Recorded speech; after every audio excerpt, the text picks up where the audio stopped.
I am Ruby Bridges. How one 6-year-old girl's march to school changed the world. I am Ruby Bridges. When I grow up, my work will be precious. I will be a bridge. I will bridge the gap between black and white, and hopefully between all people. I suppose some things in life are just meant to be. 1960. Before I started school, I wasn't thinking about who I would be when I grew up. What I was thinking about was how much I didn't even like my name. I thought Ruby was a name for little old ladies. It was much too old for someone my age. After all, I was only just turning 6. I'm told my grandmother chose this name Ruby for me.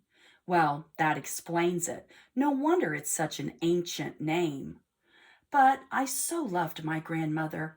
I thought I'll just have to live with it and try to grow into it. Surely, I didn't want to hurt her feelings. So there I was, almost 6, born in 1954. I'm told that was a very important year because of the landmark case, Brown versus Board of Education.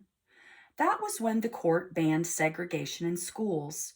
But all I knew then was my old name was Ruby Bridges. Oh boy, what's next? What a way to start school. Oh well, how bad can it be, I thought. It's not like I'll be the first Ruby in the world, just the youngest one. So, off to school I go. It is a regular school with lots of other kids to play with. I make new best friends, even my teacher is nice, and it's not hard at all. Surprisingly, it's easier than I thought it would be. I get lots of gold stars every day. Life couldn't be better. Then, just as things are going really well for me, surprise, I find out my parents have decided I am switching schools. To a better school, they say, with better opportunities. But first, I must take a test to get in. What are the opportunities anyway, I thought, and why do I need them, especially if a test comes with them?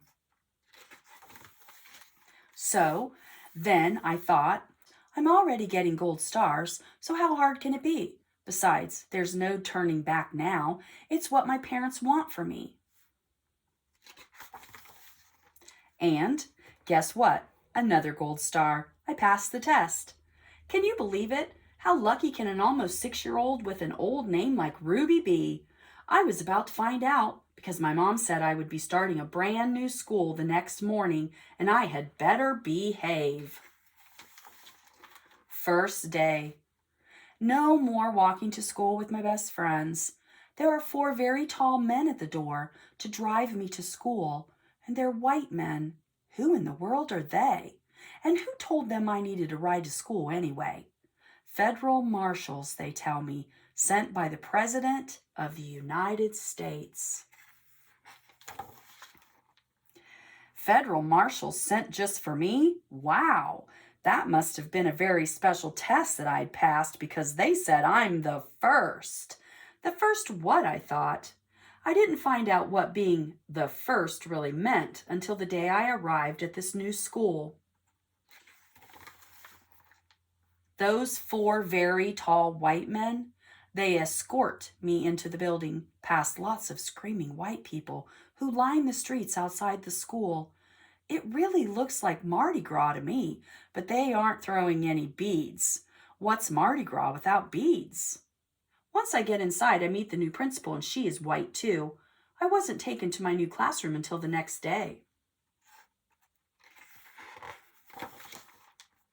Second day. When I arrive at my classroom, my new teacher opens the door and greets me. Hi, I'm Mrs. Henry, your teacher. Come in and take a seat, she says. And aren't I surprised because she is also white.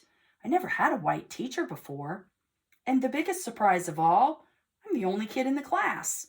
I didn't see any other kids at all, not one. The test must have been a lot harder than I thought. Why am I the only kid in my class? Not to mention the only kid in the whole school. And why don't I see anyone who looks like me? And that's when it hits me. I am not just the only kid. I'm the only black person here. I thought, maybe I am the first black kid in this school. So that's what they meant about me being the first. Finally, it all makes sense. Me, 6-year-old Ruby, the first black kid to go to this school, William Frantz Elementary, a white school.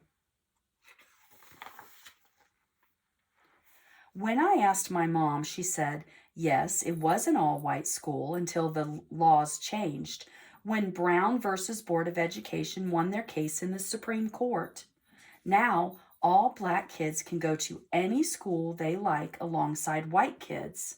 I, Ruby, being the first, helped to make that happen. And that's a good thing for black kids, for white kids too, for all kids once they finally get here. I just want to know one thing. When are they coming? Because I know they are just like me.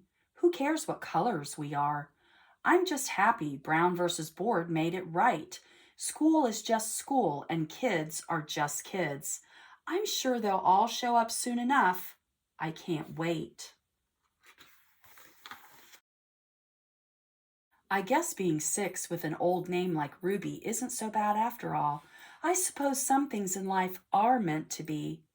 I am Ruby Bridges, the first. I am Ruby Bridges. How one 6-year-old girl's march to school changed the world.